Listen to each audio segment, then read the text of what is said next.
I often call you Scott in China. I think I'm going to change that to Austrian Scott. I quite like the sound of that. Okay. And it aligns quite nicely with your Substack. So That's Austrian true. Scott, thank you for joining me in the trenches again. Well, thanks for having me. Right off the bat, let me just say that you've got a great Substack. You're part of a team. It's called Austrian China. Is that correct? That's right. What is the purpose of the Substack?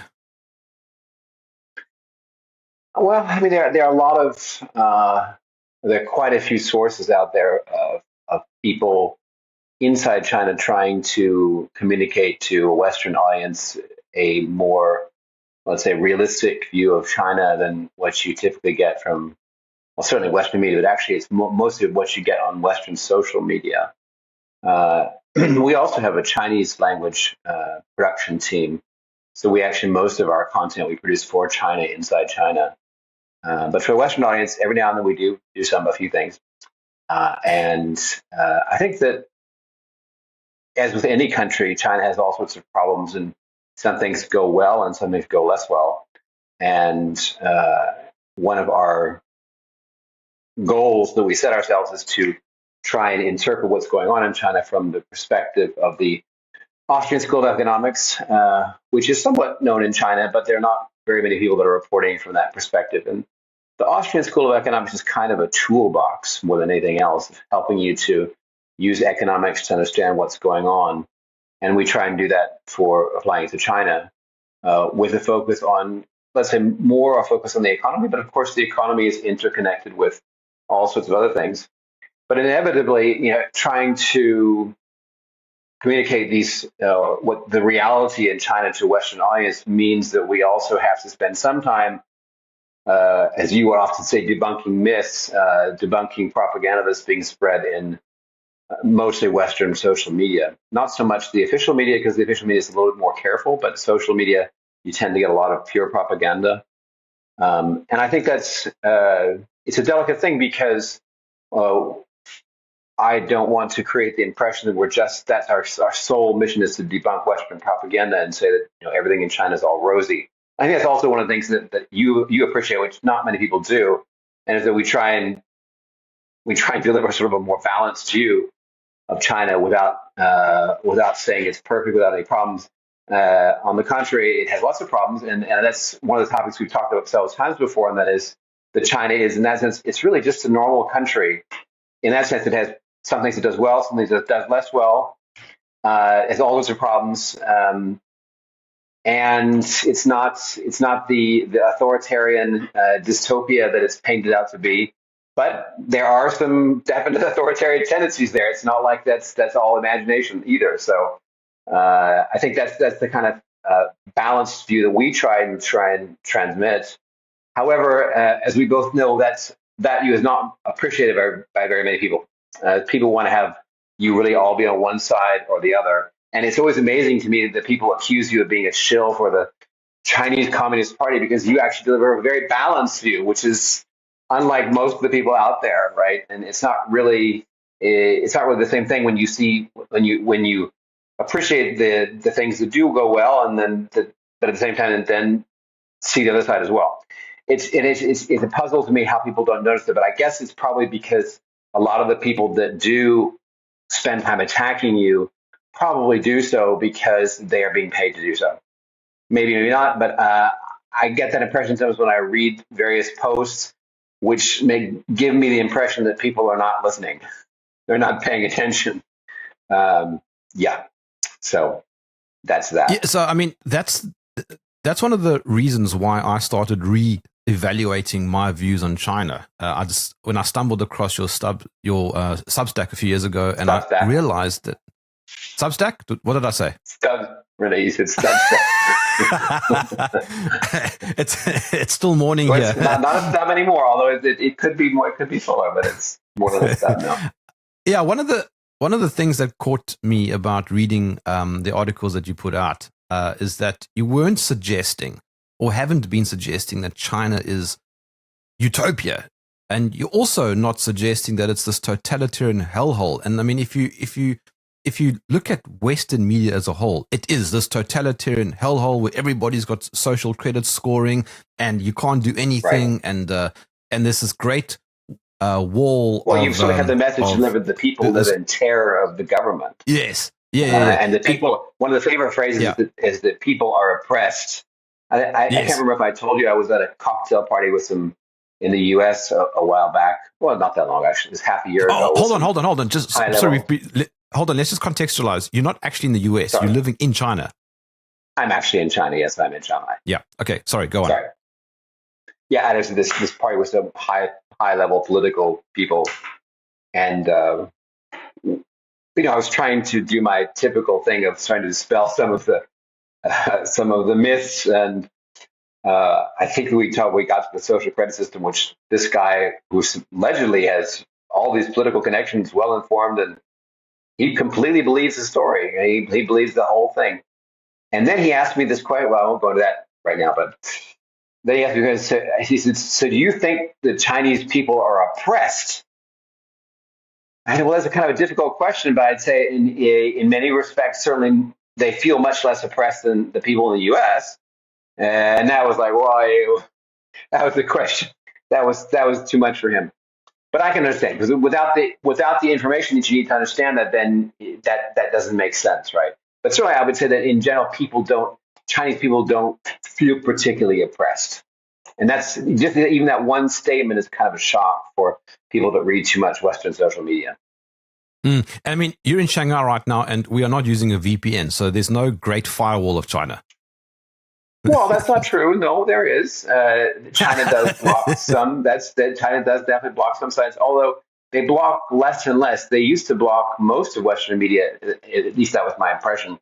But now, except for a few of the really bad ones, like the New York Times, the BBC, some of the main propaganda organs of the West, most of the media is actually open. So you look at, I think CNN is open even now, and most of the regional newspapers you can reach, they're a little bit less paranoid, I think, about the propaganda. But ultimately, the issue is that the Chinese government, and I'm quite sure of this, they just feel like their propaganda systems are no match for the Western ones. And that's also kind of a little bit difficult for a lot of Westerners to get their hands around, or their head around this idea that the reason they might be blocking things is not because they're afraid of people getting knowing the truth. It's because they're afraid that they won't be able to match the Western propaganda systems. And actually, I have to say, even though I don't agree with their approach, I think it's paternalistic and silly and self-defeating in the end. But in that sense, they are right. Their propaganda systems are worse than the Western ones. There's just no doubt about it. Their propaganda organs are very clumsy, and most Chinese don't. I can't say they don't pay very much attention, but they certainly pay a lot less attention than Westerners do to their own propaganda systems. They're much less in tune with what is in the Chinese media. I mean, most people don't watch television in China. The newspapers have practically disappeared. So most people get their information completely from the internet. And the government's censorship systems, and maybe we'll talk about this in a bit, are not very effective. They do try. They definitely try and censor things, and they try and block things they think are make them look bad, but they're not very good at it. So in that sense, I know I understand where they're coming from. Put it that way, which is not to justify their decision. When somebody starts rethinking their views on China, I suppose the obvious starting point is trying to reestablish what the CCP or the CPC means and what its relation to China actually is. Well, that's kind of it is a sensitive topic on social media, because you can really see if people on social media, particularly on X, they refer to the CCP, then you can usually guess where they're getting their information from, because that's not the official term that's used to describe the Communist Party, which is the Communist Party of China, CPC, not the Chinese Communist Party, CCP. That's a Western term. Not that it really makes that much difference, but it is kind of a hint at where they're getting the information from, because you have to know that there are these very well-funded propaganda factories in the West, and there's particularly this one X account called Songping Ank that produces, I'm sure they must have 20, 30, 40, 50. Thus far, I think they have somewhere around 400,000 or 500,000 videos that they've shared that are also basically 99% of them are either fake or completely twisted so that their content has no relationship. Their alleged content has no relationship with what is really being shown. So they'll show you a video and they'll explain it in a way that makes no sense. So, for example, they had a video once, I remember a couple of years ago. They showed a video of a fence, and they said it was to keep people out from escaping out of China, and they showed people on the fence. But actually, what it was showing was the opposite. It's the fence there is to keep people from coming into China. So they just turned it completely around, right? And then, but if you're not used to that, expecting that, then they get away with it, right? They're showing you a real video, but they're giving you a completely inaccurate explanation of it. That said, I must say a number of them are completely fake. Like a lot of the ones that refer to this social credit system, so-called, they're completely fake in the sense they're showing you something that has absolutely no relationship with what they're talking about. This is the social credit system. And they might show you, for example, somebody's credit score on their phone for a normal credit score, like most countries have. China has them as well. And they say, "Oh, this is the social credit." I mean, it's of course incorrect. But my favorite ones are the ones where they show people crossing a street, and they say if you jaywalk, then there's the voiceover that claims this, right? Then they show a picture of the person on a big screen there, and this person, they found you through the face recognition, and then they say you automatically get fined so much, and it gets deducted from your WeChat account, which would be really incredibly sophisticated. But this is, of course, complete fantasy. But if people don't know, they get away with it, right? And the people, of course, anytime as soon as anybody comes to China, immediately they realize that stuff is just not true. But if you don't know, and you already are sort of predisposed, you have been fed this idea for the past 10 years that China is this totalitarian dystopia where the government surveils everything and controls everything and is extremely capable of dealing with all of this data, then you believe it, right? We all know it's that bias. I believed it. Yeah. I believed it. It's understandable. I mean, you've had this propaganda that has been constantly delivered since 2008. That's when it started. And with 2008 to now we're 2025. That's a long time. For some people, it's all of their lifetimes, their adult lifetimes. They've had that since they began to try and understand the world. They've heard that, and so if you deliver anything along those lines, they think, well, that's what I've heard so many times. It must be true. It's understandable, but that's the miracle of propaganda, and that's something the Chinese government is completely incapable of delivering that type of long-term campaign. They just don't have that. They just don't have that level of sophistication or even perspective to deliver that type of long-term type of propaganda plan. Not that they don't try, but that's way beyond their scope of what they're capable of. I know you've dealt with this question a number of times, but Scott, it keeps coming up. So let's just premise the rest of the conversation on this. The Communist Party of China, the word communist, this gets everybody every time. And it happened again with me the last few days. But they have the word communist. They're commies. Well, yeah, it's like, as we often say, it's like, you think just because the Democratic Party of in the United States calls themselves democratic that they are Democrats? Whatever that means. I mean, it's just a name, right? And I think that if you compare the situation in other places, you'll realize that's exactly what it is. North Korea also says democratic in its name. They say they're democratic, right? And all the countries in Eastern Europe, they always call themselves democratic, right? So whatever that means. But I mean, I think on objective standards, if the differentiations between communist organization of society and, let's say, a capitalist organization, which is not exact opposites, but just for the sake of argument, we'll pretend it is. Well, then I think one can quite objectively say that China is more capitalist and less communist than certainly any country in the West by far. And that's just really in terms of the role of the state in society, which is the level of control that it has and the level of competition in China that you have in most industries is far, far more intense than in the West.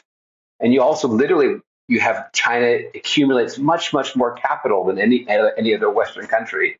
It's a huge capital accumulation machine, which is really the essence of capitalism. People often forget that. And so despite all its faults, and China has a lot of waste, right? There's a lot of bad investment out there. But at the end of the day, still the amount of capital being accumulated is enormous. And if you look at the sad situation in places like the United States, for example, if there's any capital being accumulated at all, it's not much. I mean, there is real investment there, but when you subtract out the replacement factor, what needs to be replaced, how much is on the net really going into new investment and productive capital in the U.S., I guess it's probably not too high. Okay, so let's just quickly hover around that for a second. Opening businesses, doing business in China. Again, one of the tropes is everything is controlled by the Chinese government.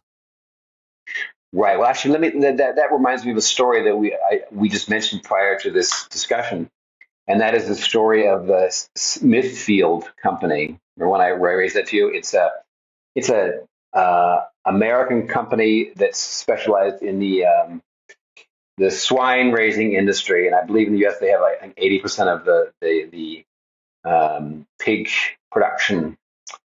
And that company was bought something like 15 years ago, maybe not quite that. I can't remember exactly, something like that, by a Hong Kong-based company. That company was originally a state-run Chinese company back in the day, 1995, but eventually privatized. And at the time when it acquired Smithfield, and I'll get a minute to explain how I'm getting this, it was actually, I think, controlled by Goldman Sachs. Goldman Sachs, they invested in it. And so they bought Smithfield, and they still own Smithfield now. Eventually, Goldman Sachs cashed out. They went public in Hong Kong. Now it seems to be, for the most part, controlled by its leading managers. I think they have about 40% of the shares.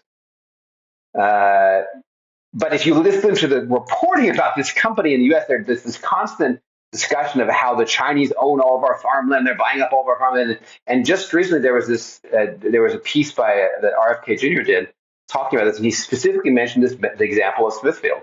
He said, yes, and they control 80% of the pig production of the U.S., and they all control its land, and it's owned by the Chinese, right? Or owned by China. I can't remember if he said China or if he said by the Chinese. But that's so typical. It's, China is buying to China owns it. It's not China. It's a Hong Kong listed company that partially belongs to BlackRock, right? So this is so typical. And then, when we talk about when China is the topic of discussion or anything related to China, then it says, the Chinese bought or the Chinese own or China owns. But no, it's just some person or some Chinese company.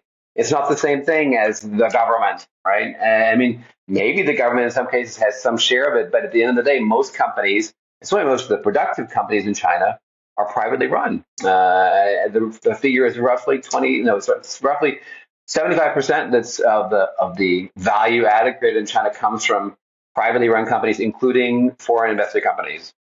So 25% comes from the state, but they're producing almost none of the new jobs, very little of the export. Basically, they tend to be state monopolies or very, very large, heavy industry monoliths like Ball Steel, for example, producing steel, or in the telecom industry. So those, yes, the state is heavily present, but they're not the ones that are driving the economy. And it just, as we all know, that wouldn't work, right? It wouldn't work. And people, it's so funny because you see people often on the right in the West talking about talking about China, the danger of China, and so on. And it seems like you'd think that they would understand that if things were really as they seem to imagine, that the state were running everything, it would never work. It would be a disaster. It would be exactly what happened in China 40, 50 years ago when the whole economy collapsed. Yes, that's what happened. The state was running everything, and it was a disaster. And they used up all the capital and people were starving.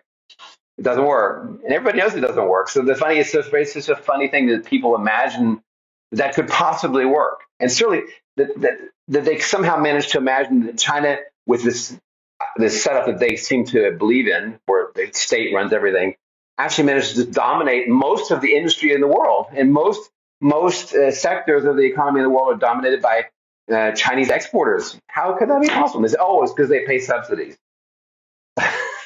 No, you cannot. You cannot come to dominate the world's economy by paying subsidies. In other words, and tariffs, or tariffs, or whatever. But no, you have the only way you can get this is by being competitive.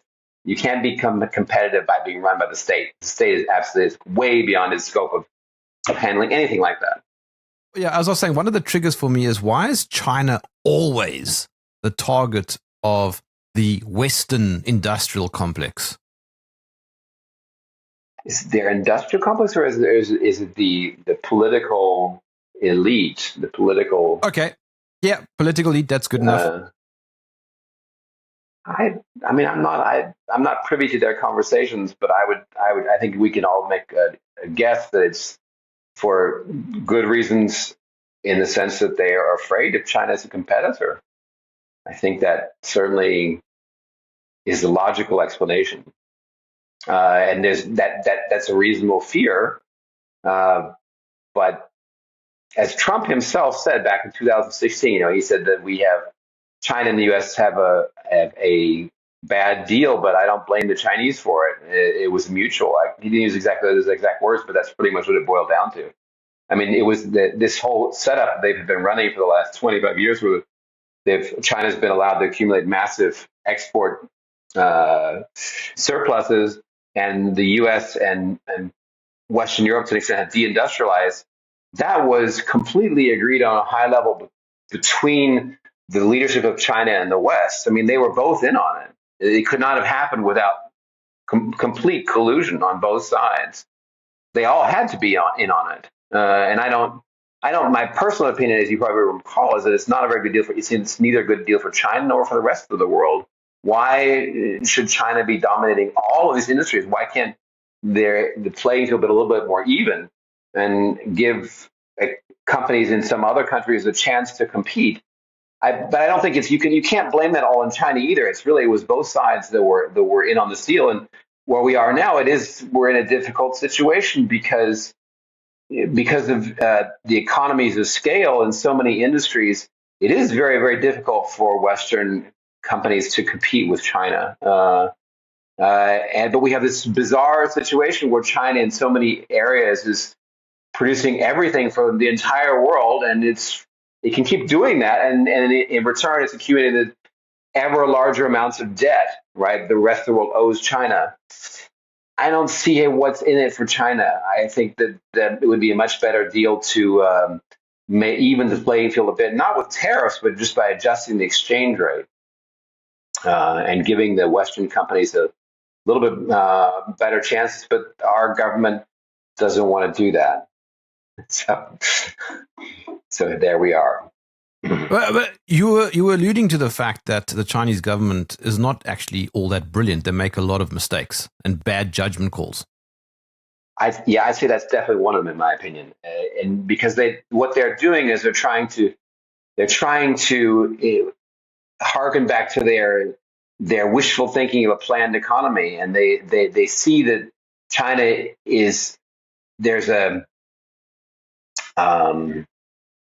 well, first of all, the government is running a huge deficit, and one of the reasons they're doing that is because they are not collecting taxes because companies are not investing, or they are investing, but they're investing less than they would in a real let's say balanced economy. And the reason for that ultimately is because the Chinese government is still interfering too much. At least that's my opinion. They're still trying to favor certain sectors, and mostly what they're doing is they're forcing a unrealistic exchange rate on the economy. So if they were to allow the exchange rate to come back to a normal level, which I'd say it has to be about half of where we are now, then there would be some adjustment. And yes, okay, some of the Chinese export industries would drop off a little bit, but then there would be other compensations. You could things would become much cheaper to import. We could import many more services from the West, not only products, but also services, and things would have a way of balancing themselves out. But if the government insists on saying, okay, what? So we have all these unemployed people, and what are we going to do? And let's subsidize the electric car industry, right? But so then the electric car industry grows and grows and grows, but then it produces too much, right? So this is all the problem with central planning. I don't create the wrong impression to give the idea that China's centrally planning everything. They aren't, but the sectors they do try and centrally plan almost all basically create what in Austrian terms we would call malinvestment. They're putting too much money in the sector, and as a result, in the car industry in general now, prices in China are half the level they are outside of China. You can get the exact same car here for half of what you get in the rest of it. Not only electric cars, but even petrol-driven cars. It's because the competition is so intense here. So everybody's losing money, right? It's really not a good solution, right? And it's all because the government has tried to push that sector. So it hurts the competition in the West, but also hurts China. It's nobody's profiting from this. So they should just, the Austrian perspective is they should just let things go, and the market will sort things out. It'll find useful things to do. But right now, all these plants are occupied producing cars, and the people are occupied. Free the people, free the plants, and they'll find something more productive to do, something that's profitable, right? That's the Austrian perspective. And I think at some point the government's going to wisen up to this, but they're not quite there yet. Yeah, in South Africa, we have a massive influx of Chinese cars, and they're a lot better priced than the, let's say, European cars. In fact, I think it was Volvo that put out a plea to our government a few months ago, asking to put penalties on Chinese car imports. Really, but don't forget, Volvo is Chinese. Volvo is Chinese. Then maybe it wasn't Volvo, but it was a European manufacturer. I forget now who it was. I don't know if Volvo is Chinese. Is that true? Yes, it was bought by China, but they're one of our big customers, I know. So, yes. Okay, I didn't know that. That's fascinating. But anyway, the point I was making is that the old trope of Chinese goods being cheap junk is gone. I mean, Chinese cars now are incredible. They're incredible. My next car will be Chinese, hands down. It is true. You're right. And so some of the parts of the world, no doubt, in China as well, we also benefit from this, from the intensive competition, and quality goes up, prices go down. But I'm just saying, at the end of the day, those funds, probably those resources, could be used elsewhere better. There's too many resources going into that industry. But yeah, of course, yeah, we probably all benefit from it. Yeah, the cars are wonderful, and I used to work for Mercedes-Benz, and we back in the day, Mercedes-Benz, we had our own strengths, but we really looked to Toyota as the example of how to produce things economically and be sort of cutting edge in terms of quality management. And that's now been taken over completely by China. And even now, Mercedes-Benz is planning to use, in the future, it's planning to use Chinese-built engines for everything.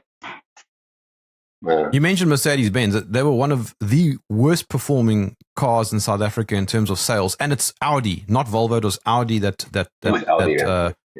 they contacted the government. Yeah. It's ridiculous, though. I mean, just make better cars. The rest will profit from it. I mean, it is true. I mean, they are very efficient, and they are, like you say, I mean, in terms of quality, in terms of the feature set, it's hard to beat. That's true. There is censorship in China. There's censorship everywhere. There's censorship across Europe, in the UK even. I mean, look what's going on now in the UK. Yeah, I mean, I'm not in the UK, so I'm always hesitant to judge places where I'm not personally in, because I don't know how much I'm getting as propaganda and how much is accurate. But it sounds pretty shocking when you read the numbers of allegedly several thousand people in prison for comments on social media. I think in China that would be unimaginable, just as a point of comparison. I'm no big fan of Chinese censorship policy. In fact, as you probably know, I've ridiculed it many times because I think it's ridiculous. That's the only word that comes to mind. But while it's ridiculous, it's not particularly totalitarian. It's very rare for people to go to prison for something they wrote on social media here. It's almost unheard of. I can think of a few examples I know of. But really, these people were people that just kept at it, and the government would tell them, like, "Oh, we're going to please cool it," and then like the ones that are parading on the street, demonstrating, and So eventually, if you keep pushing them, eventually, yes, they will put you in prison. But you have to work really hard at it because it's just not part of the Chinese system. So what typically happens here, if you write something they don't like, then, well, first of all, the most likely thing is they'll just delete it, if they even notice it at all. But I mean, there are so many billions of comments all the time. Most of the stuff never gets noticed at all anyway. But even if there's something that gets noticed, first of all, they are likely to delete it. But if you keep doing it over and over again, the things that really irritate them, then eventually you might get a call. What they typically do is they'll call your employer or your parents. And they'll say, XYZ, if the person's, let's say, under 30 or so, is, a little overdoing it, tell him to cool it. Over 30, more likely to come to his, maybe over 20, more likely to go to his employer. We actually gotten calls like that before. Actually, I only know of 2 cases. One I can think of here in Shanghai, where one of our employees was talking about, he was writing something about the Philippines and the situation with them, and there was, I don't know. In any case, he was written something they didn't like, so he'd written a message on multiple occasions, so they asked us to have a discussion with him and tell him to cool it. That's kind of typical. The other possibility is that they might actually call you to give a statement to the police. So then the police call you up and they say, yeah, well, you said stuff, it's difficult. Why don't you come down and have a talk with us? That's also happens. I know of several cases like that. But it's quite civilized. I'm not supporting this policy, but you don't come in, like in the U.S., have people coming in at 5 a.m. with a SWAT team to raid your house, breaking down your door. That just doesn't happen. They just call you and they say, well, you come to the police station to give a statement, which is relatively civilized. That said, of course, as I mentioned earlier, a lot of the restrictions are ridiculous. Like my favorite example is you're not allowed to mention the name of the great ruler, the party secretary, general secretary, president of China. You can't mention his name, and you can't even allude to him with references. It's because only the official media is allowed to do that. I mean, that's just ridiculous. Why though? What's the reason? I don't know. I'm not privy to their conversations, but it's just one of their rules, right? And even the police think it's stupid, right? So, like, I know of a case, they were in a private group and chat group, and they were talking about, they were alluding to him by reference, and then as like the honored one or something like that. And they got called to the police, and the police thought the whole thing was, of course, silly anyway. They said, "Why don't you just write that you'll never do it, they won't do it again, and that's over, right?" And it's both positive and negative. You can't speak about him. No, it doesn't even matter. You can't even praise him, right? That's ridiculous. I mean, there's really no other word to describe it, right? And everybody thinks it's ridiculous, right? So, but I'm sure that in the UK you don't have that, right? So you can't say it's all black or white. So in the UK you can talk. I'm sure you can talk about Starmer all you want. Well, maybe you can't, but you can probably at least get away with mentioning his name. But here you can't. So in that sense, China is much less free than the UK, but probably in the level, let's say, in the civilized approach towards censorship, I'd say China wins hands down. And there are also interesting topics that are very different in sort of Western countries. You can't, for example, in most Western countries, question the Holocaust, or even, as Trump wanted to do recently, criticize Israel. He wanted to criminalize those. He said he wants to criminalize anybody who criticizes Israel. Right. That you can do in China. If those are things that you find someone finds, let's say, relevant to discuss, then China's a good place to do that, because you will never get arrested here for that. And Chinese social media is full of such discussions. However, once again, I mean, like this, for example, one of the things that I would say about the current situation in the Middle East is that the Chinese government has done absolutely nothing in terms of deeds to back up its words. And I would say that's worthy of substantial criticism, but you won't find that in China's social media.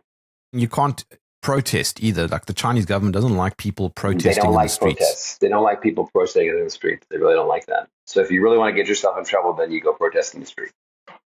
So it's difficult to be a political cartoonist in China. Yeah, you can. Well, there are a lot of cartoonists. In fact, there's some really good ones that work for Global Times. Their outlet. They make a lot of really good cartoons ridiculing the West. But you can't ridicule things related to China. That's true. So once again, I'm not a fan of that.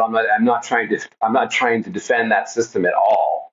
I'm just saying if you do an objective comparison with other countries that are also practicing various forms of censorship, China doesn't come off all too bad. I'd say on average, the U.S. is still the country with the least amount of censorship that I'm aware of.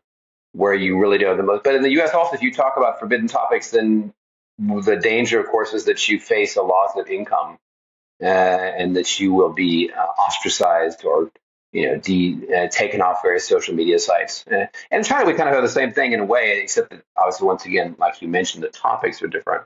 But if you sin too often, for example, you can get your WeChat account can be prevented from making comments. Or in the worst case, your WeChat account can get completely frozen, and you have to open up a new one. In which case, you lose all your contacts. But you called that the Singaporean route, didn't you?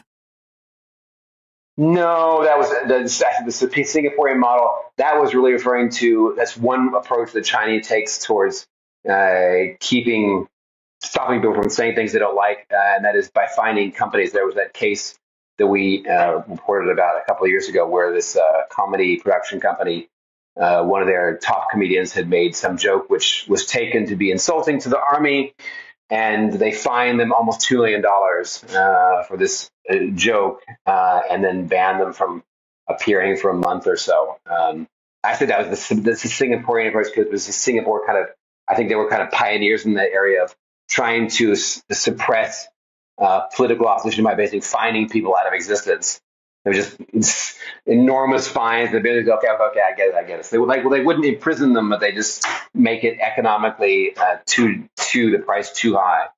So China does use that approach as well, but more for companies like that. For individuals, not so much. For individuals, it's just like I said, that story I told you before. I think the undercurrent so far is that China is a normal country. It's not special. It's not unusually different to any other country. It has its own challenges and it's got its good things and bad things. The government makes good decisions and makes bad decisions like every other country. Another bad decision was the COVID response in 2020. Yeah, I think, and that's certainly true.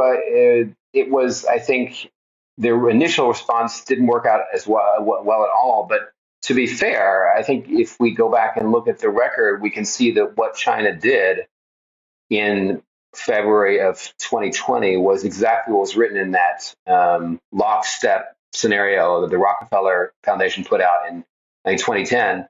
And they obviously had that in their drawers, and they pulled it out of the drawer and just did exactly what was written there. And they did that for about 2 months, and then somebody said, this is not working and we can't keep doing this. And then they changed course. So also the whole thing with the ventilators was obviously not working.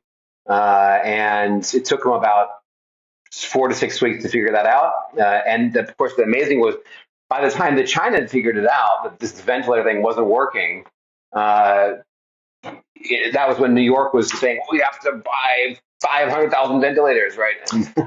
And so the West went whole hog at the moment when China had actually already figured out this was not working at all. And also the whole lockdown thing was not sustainable, right? So they pretty quickly figured that out. So then they went to a much more localized approach, which in the end also ended up being unsustainable. But it was certainly much more sustainable than their initial approach, which was the one they practiced in places like New Zealand, for example, where they actually locked down the whole country for long periods of time, which is incredible to believe that anybody could be so stupid as to believe that would actually work. But it's like they were, you look at what's going on, how can they be so dense and not realize this is not going to work, right? Well, at least China realized that was not sustainable. So so they stopped and they went to a very, very localized, and sometimes localized down to the point of an individual block area. They said, we'll quarantine just this individual block, and that's it. And then we won't, because the economy would collapse. You can't do that. Later on, I think they also made a really, one of the most stupid thing was that they did was they didn't realize they didn't. Well, they did realize, but the central government refused to accept that this whole quarantine approach was not going to work anyway, no matter what. Even the more focused quarantine approach they used was also going to be ultimately a failure. And it was clear by even the beginning of 2022 that that was not going to work. And they just, the central leadership in Beijing refused to accept the obvious. But eventually reality overcame them, as we know, in 2022, and they gave in. And Scott, come on. We all know the Chinese government welded people's doors shut. Right. That was that's a good example, because that's a great example of the effectiveness of propaganda, and it really is a good example of the concept of generalization. I don't know if that even happened at all. It's possible, maybe it did happen somewhere, that somebody was welded in, which is almost impossible to believe, but maybe it did happen. But if it did happen, it was a massive violation of the fire regulations, and you'd have to be insane to believe that would be sustainable. And certainly it never happened on a large scale. And probably if it was actually happened, whoever did it was probably disciplined for it, because it's crazy, it's insane, right? Another good example is, an even better one, in fact, is it's a story about the pets being killed. That was one of the other favorites that went around Western social media for probably more than years. Yes, the Chinese are killing all the house pets. Well, that story actually went back. There was a piece of truth, a grain of truth in that it actually did happen once. In fact, it was here in Shanghai, and some crazy official did actually apparently kill some dog.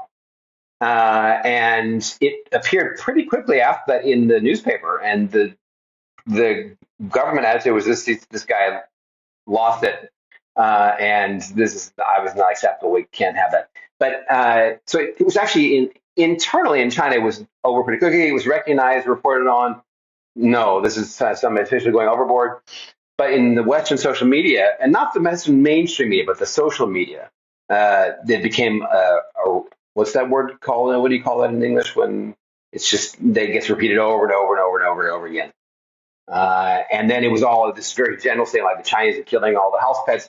It really was going back to one incident, right? And it was generalized, and people in their own sphere, they're I think most people are aware of this issue of generalization.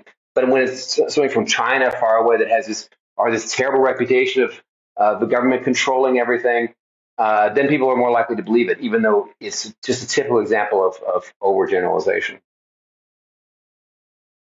What's another example of overgeneralization within the Chinese context? Cryptocurrency. I'm trying to think now if there's an overlap there, because that's a big topic at the moment with the US and stablecoins. I'd say that's an example of the Chinese government's inability to face reality, and to let's say their ambition in terms of control is much higher than their ability. So the cryptocurrency industry was really centered in China for many years until 2017. And still, even today, many of the largest exchanges in the world are Chinese. For example, Binance is still one of the. It's probably still officially the largest, it was originally based here in Shanghai. And then in 2017, the government decided they didn't like cryptocurrency anymore because they felt it was infringing on their control of financial flows, which is kind of true. But instead of trying to regulate the industry, eventually they decided to just ban it, which I'd say it was a really big mistake, because not only did they destroy a bunch of their really good companies or hurt them significantly, but then they actually made it impossible for them to work with the exchanges to deal with, for example, fraud. And we have a big problem, almost a big problem all around the world, but certainly in China, we also have a big problem with fraud, particularly defrauding elderly. And then when the fraudsters want to go launder that money, they typically launder it into USDT stablecoins, which is kind of the number one black market currency, both in China and all across Southeast Asia. So in the old days, what would happen is the police would just go to the major exchange and say, please help us, we have this case, black money, whatever. crime, please help us out and deal with it. But now they can't do that because it's all illegal. So now the police have no recourse. There's no official recourse. Sometimes there's some, they're unofficially, they say, oh, we know this person in such and such town is like their local money changer and he'll do it. And then maybe the police know the guy and they'll work some deal with him in the, back office. But it makes it much more difficult to deal with. And that's I think it's a good example of refusing to face up to the reality that this is going to exist whether you permit it or not. And you might as well come up with a system that allows you to actually work with the people in the industry instead of just pretending it doesn't exist. So once again, there, I guess you could say governments in general make that mistake. They say, well, what we intended, our intention was good, right? Well, no, but you didn't look at the result. The result is bad. Because it doesn't matter what your intentions were. And particularly just going outright and banning things, that rarely leads to good result. Same thing goes with the education industry, where a couple of years ago, the government said, oh, the children are having to study too much. It's too much work and it's too expensive for the parents. They keep sending their kids to these external schools to, get them ahead in school. So the government basically banned the whole tutoring industry overnight, which is crazy, right? And so you destroyed a whole bunch of jobs. Didn't completely destroy the companies. Some of the companies survived, but still, it was a big blow to them. But did the tutoring industry disappear? No, not at all. I kept going. Of course, the Chinese are not going to stop tutoring their kids. Are you kidding? The idea that anybody could have believed that they would actually ever work is ludicrous. Chinese are some of the most education-oriented people in the world. They're not going to stop tutoring their kids. So what happened? Well, the prices went up. So what happens to the people that were a little bit poor, the families a little bit poor, they got edged out of the market. So they couldn't afford it anymore. That was the result. It wasn't that the kids had less pressure or the parents got to save some more money. No, the parents had to spend more money now. So instead of looking at the results, they just, our intentions were good. So of course, as anybody could have expected, a year or two later, the government, we said, well, okay, yeah, we parents never. But I think, Scott, that's the overgeneralization that I was referring to earlier. Is that the Chinese government is this well-oiled machine that is always ahead of the curve. It's exactly right, and they're not at all. They're not at all. And I'll give you another example. We mentioned that earlier. That this recent Tianshui case with the lead poisoning. So there you have a typical example. There's all these kids from this elementary, it's actually kindergarten, a private kindergarten. 200 plus kids show up with some sort of symptoms of poisoning. Don't know what it is. Go to the local hospital. How the local hospital says they don't know what it is, what's going on. But actually, we found out right away they probably did know what was going on, but they didn't want to say. So some parents said, well, we don't believe you. And so they took their kids to other hospitals in other big cities, Tianjin, I think, and Xi'an. This was in Western China, in Tianshui, which is way out in the boonies, mid-sized city. And then the hospitals in the big cities said, yeah, they have lead poisoning, right? And so basically the government tried to cover it up. And then they came up with this ludicrous story that the school was mixing in lead paint with the food to make it more shiny or colorful, it's so ludicrous. I don't know who thought of that story, but who could believe that? I mean, it's not water soluble. I mean, it's a preposterous story. The truth seems to be that what's really going on is they have a lead zinc factory in the town, and that's on the banks of the river, and that they've been contaminating the water table with lead.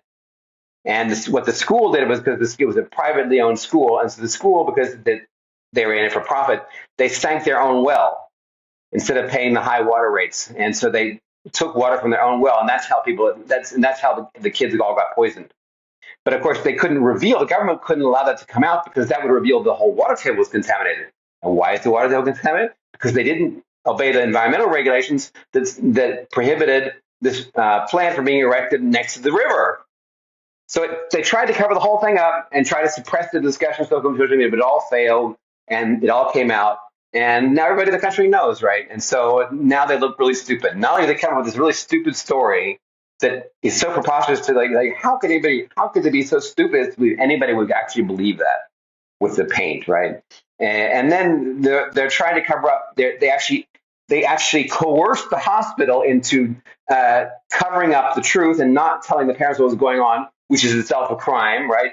And so probably the end result, what typically happens in a case like this, they'll probably can the entire leadership of the city, and they'll all lose their career in the party because of this. So the government makes themselves look stupid, but there is a correction mechanism in there. There's like a feedback mechanism in the works. So it's not like there's not. So yes, the government does some stupid things, but there is a kind of a feedback mechanism in the works, and it kind of comes out, works out in the end. But of course, the only reason this feedback mechanism works is because their whole idea, their whole totalitarian concept of the government controlling it doesn't work, right? If it did, then there would be no feedback mechanism. But because it doesn't work, there is, and it does work, right? So it's a good example of how, yes, they have authoritarian tendencies, and maybe that's in an idealized world they could control everything, but they don't. And because there is no social credit system, for example, people are not worried about writing things the government doesn't like and say, oh, the government is tolerating, for example, this lead poisoning. Well, there is no social credit system, so people don't worry about that sort of thing. They just write whatever they think. I mean, if they write on their blog or whatever, the government should be kicked out of office. Well, that wouldn't go over well, right? But if they just complain about the lead poisoning, nobody's going to go after them for that. The idea of a social credit system is obviously quite nuanced. I think every country has it to some degree. Even here, if I'm applying for a car loan or a home loan, they do a credit check on you. That is a type of social credit system to some degree. Well, not the way it's been sold in the West, right? In the West, it's been sold as this concept of whether you're politically correct, right? And that does exist to a certain extent in every country, because there are ways of discovering whether you're politically correct, and that can influence your career and so on. But it's much more indirect. Like, so if you apply for a job, typically even in the West as well, as far as I understand, they'll look up your social media posts. And now even the U.S. government's come out and said anybody that says anything bad about Israel or something will not get admitted to the United States, right? That's, you got to watch out. But I'd say compared to what goes on in the West, China is probably much less systematic in doing that. Maybe because China has so many people, they don't have the resources to try and do that on the scale that seems to be going on in the UK, certainly. I say seems because once again, I don't know. I'm not in the UK. I don't want to judge that, but it certainly seems like that level of supervision or surveillance that's going on there. Social media is much more intense than in China. Am I wrong?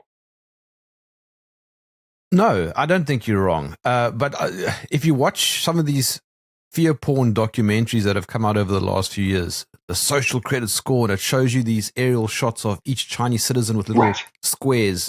You know what I'm talking about? Right? Yeah, little boxes. Yeah, well, I tell you, it's this Twitter channel, this X channel called Songbing Ang that makes those videos. Yeah, but I mean, what can basically, I say? you're not going to get penalized because you buy meat. No, and it's really not for jaywalking. People jaywalk all the time, and nobody notices, and certainly there's no record of it. Every single time, Scott, I do a conversation like this, I always get somebody saying, yes, but look at this YouTube channel. There's some guy called something ZA or Serpent ZA or something. Serpent, which is Serpent South Africa, Zuid-Africa, right? Yeah. It's ZA. And he lived there for 12 or 15 years. And those two guys, they do well. I mean, I guess they're either being paid or maybe it's just through the YouTube, because YouTube promotes them so heavily. I'm sure they get a lot of monetization from YouTube. But yeah, they seem to have made a career out of that. What can I say? But I mean, are they telling the truth, or are they propagandizing the truth, or what? I don't watch much of their production, I have to confess. In the old days, a couple of years ago, I did watch a few, but just for research purposes. Yeah, I'd say it's pretty much all fantasy. I mean, they don't live in China anymore because they were. I think they would have difficulties if they were to try to come back. I don't think they would be let in or get a visa, but they've been gone now for over 10 years. So, but these people are really low life. I mean, in one of their videos, they said, Chinese don't love their children. I mean, stuff like that. And this is like from a guy that's married to a Chinese woman, right? I mean, I don't know. Low life is the only word that comes to my mind from people like that. And the point is that people should go, shouldn't they, and go see for themselves. Yeah, definitely. I mean, particularly from the West, I think it's typically a shock for most people because they've never been in such a futuristic place, really. And certainly, some people say, "Oh, it's just the big cities." No, it's not. China looks like this all over the whole country. It's you have beautifully paved roads and high-speed trains and shiny metros all over the country. Sometimes you have to wonder if the government's investment is really, if they're not overdoing it a bit. But in terms of the basic infrastructure, it's very good throughout the country. And, because China is at the cutting edge of so many industries, well, like the one we talked about earlier, the electric car industry. Yeah, I mean, it's just, you have a level of technology in society that is unmatched anywhere else in the world. And certainly in society in China really works, right? And it's particularly in a lot of Western countries, where things don't work. And even, let's say, places like South Africa, where many things don't work.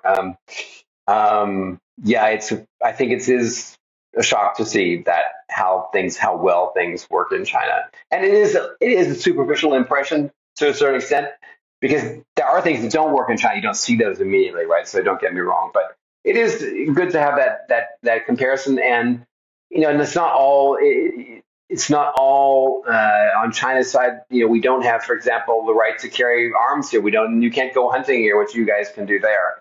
So you have to sort of take the good side of it. But yeah, people should definitely come and see for themselves. And it's seeing is believing, as the saying goes, right? You can't get it the same way from a distance. And it's funny. I had a friend of mine that was thinking about coming to China, but she said she was so afraid because here people so rarely use cash anymore. She didn't really like the concept of using her phone to pay for things. Well, I mean, if that's a principle that you want to fall on, then you want to make that, allow it to decide where you go in the world, then so be it. But yeah, it's part of the deal. Well, actually, just on that, a lot of people also misunderstand how these things work in different countries. In South Africa, it's not a good idea to carry cash. It's a dangerous country. Yeah. Carrying cash is a terrible idea. Yeah, well, here you don't have that problem, of course, because we have almost no crime. There's no public theft of anything, really. So you don't have that issue at all. It's just people pay things with their phone for reasons of convenience. But it's funny, in China, there's some things that pay with cash, and those might be large transactions, but small transactions all by phone, but not for fear. It's just as easy. And I mean, but for a long time, I would still carry some cash. Well, if I need it, you never know when you might need it. But I have to admit, even 2 or 3 years ago, I kind of gave up on that. And it's just all you need is a phone. And it is phone based. It's not by facial recognition. There are a few places where you can pay by face if you signed up for that feature with one of the server payment providers, but it's pretty rare. A couple of years ago, people I think did it for kicks, a couple of stores, but it seems to have completely disappeared now. I don't see it at all anymore. I did experience facial recognition technology when I was in Hong Kong, though. Doing what? Well, for example, at the airport. Oh yeah, well that's all over the West too. In the U.S. now, if you leave, whenever you get on a plane, they all do facial recognition now to get on the plane. I don't know where they have a copy of my friend's face from. I'd like to know. But they do. Here in China, we don't have facial recognition for at the airport that I know of. But yeah, I mean, there are systems in China. There's a lot of cameras, and that's a long story as to why that happened, the whole terrorism thing. But yeah, in China, if you're on the wanted list, eventually they will catch you via facial recognition. It's true, and that's also probably one of the reasons why crime is so low. Yeah, we can't come in for landing because you mentioned cameras and somebody's going to ask about that. So quickly tell me a bit more about that. Why are there so many cameras? Because there was a spate of terrorism back in, 2008 to 2014, roughly. And the usual suspects, I think we can be pretty sure were behind that. I'm talking about people outside of China that were supplying that and organizing them. They were mostly terrorists from Xinjiang, from the western part of China. And they blew up train stations and marketplaces and stuff, and the Chinese government, whoa, we got to do something to stop this. And so that was really what pushed it, go kicked it off. And so they put up facial recognition all around the country to stop the terrorism. And that was, and well, they succeeded. I'm not sure whether it was worth it or not. I don't know, but I'd say if you asked an average Chinese, do they mind the surveillance? I'd say most people don't, because you can see the obvious advantages because it's so difficult to get away with a crime that's committed in public because of the surveillance. And even smaller things. For example, I had a couple of twice last year I had run-ins with scooter drivers, and then called the police, and the police said, "Okay, well, we'll get the video right from wherever it is, nearby to saw what happened, and then they can use the video to make an assessment, which is handy, right?" So in one case, and I think technically it was maybe my fault, but then the policeman said, "But the guy was obviously speeding; he was driving too fast, so you can't say it was all your fault." So at the end of the day, it was like, okay, never mind. So that's handy, right? So I think most people don't see that as something negative. But that's also because the government doesn't use it to, as far as at least people don't have the impression government is using it to track them. And I know for a fact the government, for the most part, has no idea where people are. That's also something that's very hard for people in the West to imagine, that there are hundreds of millions of Chinese living in cities where they're not registered. And the government has no idea where they live, and they don't actually care. They don't even try and track these people. And we know that for a fact because there's lots of evidence for this that the government doesn't know. But if you do get on the wanted list, they try and track you, then they use it. So that's the difference. But people don't perceive the government as tracking them because they know from multiple examples in their lives that the government has no idea where they are. So they don't have that let's say that paranoia that people associate in the West with, the government is tracking me. And they know that as far as people's experience is that what they do use the cameras for is to either track criminals or to figure out what happened in case of an accident. That's how most people interact with the cameras. Okay, looking at the time, how can I follow your work? Well, yeah, I will share a couple of this. As I mentioned earlier, we do have a lot of production in Chinese as well, but we also do some things for the Western market. And one of the projects that we've been working on for a while now is a project called Quantum Intel. Website is quantumintel.me. And that's actually mostly for the Western market. And it's to help independent media provide a platform for independent media, so you can find independent media, what independent media is talking about in all these different areas all around the world. So, like, for example, you can check out UK columns. We have a library in that the UK column is in there as well. I think I looked up the UK column today, and I think the UK column has over 1,000 entries actually. So you can actually go to the UK column page on our website, and I think the UK column is 9330. That's the feed number. And then you can actually do a search. For example, you can see, let's say you look up, for example, censorship. You want to know what UK column has had to say about censorship in the last couple of years. And I looked it up today, and UK column has 12 different episodes about censorship in the last 3 years. And you can find out what they are. So it's kind of a handy thing. But you could also look up and see what people are talking about in other countries, in other language zones. And sometimes it's also really interesting to look up what other countries are not talking about. So, for example, a couple of years ago, some listeners may recall there was a really hot podcast put out by Tucker Carlson that he did with Daryl Cooper.